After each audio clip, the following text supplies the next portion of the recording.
Cette semaine, dans Ok Padré, on va parler d'hypnose, un sujet que de plus en plus de jeunes découvrent via les réseaux sociaux ou certaines plateformes.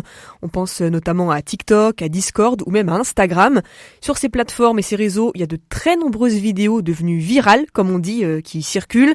On y voit des influenceurs, des guérisseurs, entre guillemets, qui pratiquent l'hypnose de façon non encadrée, que ce soit sur des proches ou alors même en pleine rue. Mais est-ce que ces pratiques sont sans danger ? Est-ce que c'est cohérent spirituellement pour un jeune chrétien de pratiquer l'hypnose ou d'être hypnotisé, même par un médecin ? Pour creuser ces questions, je reçois aujourd'hui Bertrand Chaudet. Bonjour. Bonjour. Vous êtes diacre permanent dans le diocèse du Mans. Vous êtes également ancien coordinateur national de la pastorale Nouvelles Croyances et Dérives sectaires. Déjà Bertrand, première question, est-ce que l'Église a une position, un jugement précis par rapport à l'hypnose ? Alors, l'Église ne porte pas de regard particulier sur l'hypnose, mais on peut interroger les Écritures, et les Écritures saintes, la Bible, par rapport à cette question de quelque chose qui ressemble à de l'hypnose.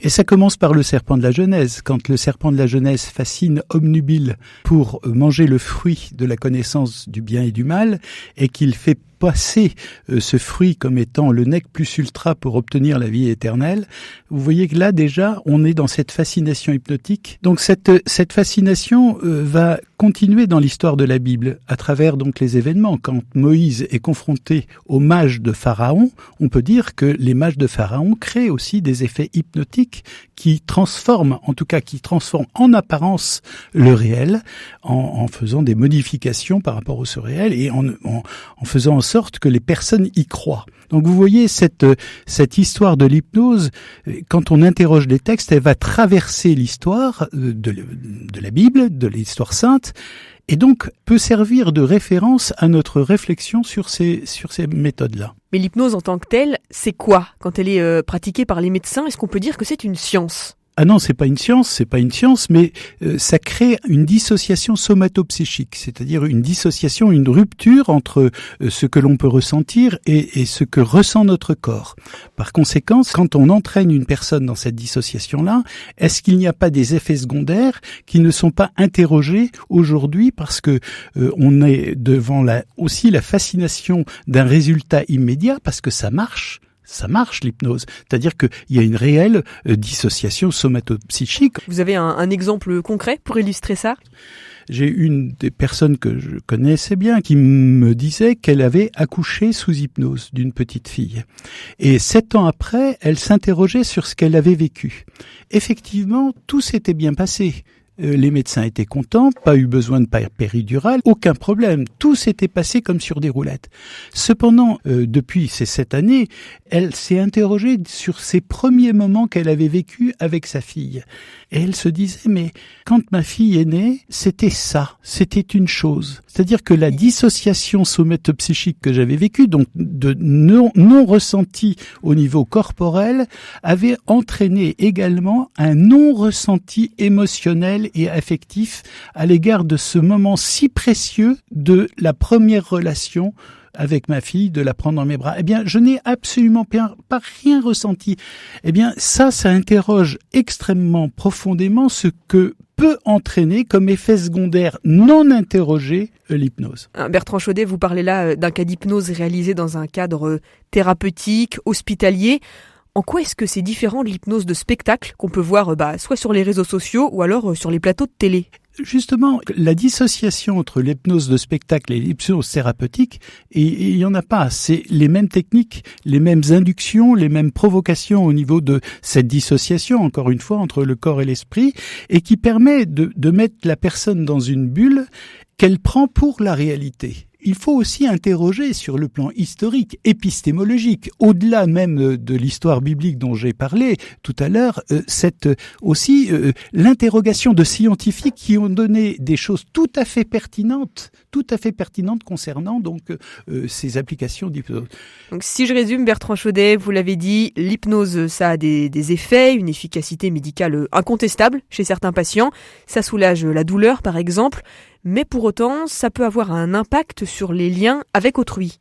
Je regrette qu'aujourd'hui, en médecine précisément, ça marche, on y va. ça marche, on y va. Parce que l'hypnose est efficace. Objectivement, on peut opérer sous hypnose. Oui, c'est ça. On a des exemples, par exemple, de dentistes qui vont faire des opérations de dents de sagesse sous hypnose. Vous parliez d'accouchement, Bertrand. On peut également aussi parler, dans certains cas, d'addiction. Des personnes qui sont tombées dans l'alcoolisme depuis des années et qui, après 1 ou 2 séances d'hypnose, vont arriver un peu à refaire surface. Oui. Mais ça interroge la question de la liberté et de la volonté propre, si vous voulez. C'est-à-dire qu'on peut effectivement formater quelqu'un, l'induire dans dans des techniques finalement de dissociation, si vous voulez, pour que précisément il ne touche plus. Mais où se situe sa liberté propre? Or, c'est le propre de l'homme que d'être libre et volontaire par rapport à l'action. Je voudrais aussi dire que l'hypnose se pratique dans certains cas, donc dans les maternités, mais aussi à l'autre bout de la vie, dans les soins palliatifs. Or, dans les soins palliatifs, on peut entraîner des personnes dans ces perspectives donc de dissociation, où finalement, où se situe la juste relation à l'autre, à sa famille? Est-ce que le fait d'être dans cette bulle hypnotique n'empêche pas l'ultime relation qu'il peut y avoir, si précieuse, avec son entourage? Une relation authentique, du coup, des derniers instants. Authentique. Mais ces effets secondaires d'ordre relationnel ne sont, à mon avis, pas suffisamment interrogés.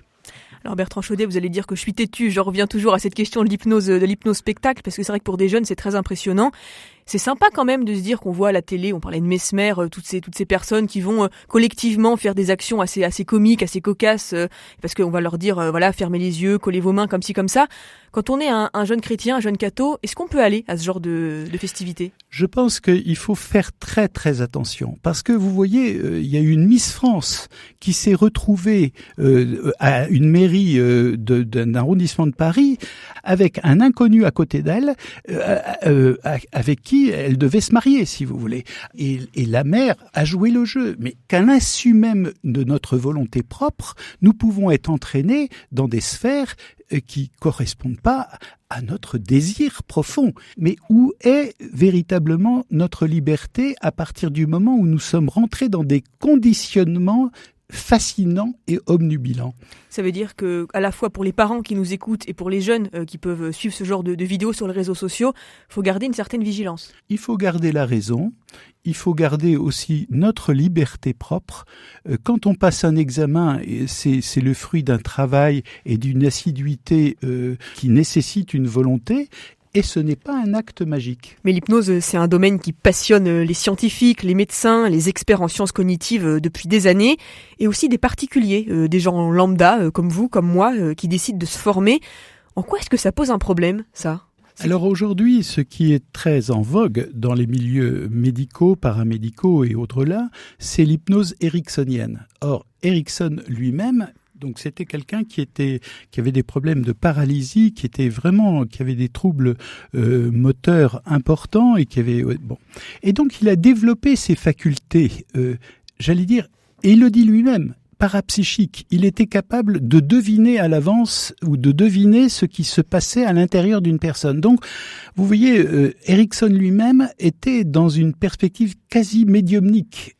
Et donc, lui-même, Erickson disait qu'il n'y avait pas de méthode, il n'y avait pas de protocole. C'était quelque chose qu'il avait acquis progressivement en développant son intuitivité. Ce n'est pas scientifique. Alors aujourd'hui, effectivement, certains médecins, certains psychiatres vont protocoliser, si vous voulez, l'hypnose, mais la base demeure la même. C'est-à-dire, elle est finalement liée à quelque chose qui se rapporte plus à l'intuition, à la médiumnité, qu'à quelque chose de véritablement scientifique. Merci beaucoup Bertrand Chaudet pour vos explications aujourd'hui au micro d'RCF. Je rappelle que vous êtes diacre dans le diocèse du Mans et spécialisé notamment en mission pour tout ce qui concerne les nouvelles dérives sectaires.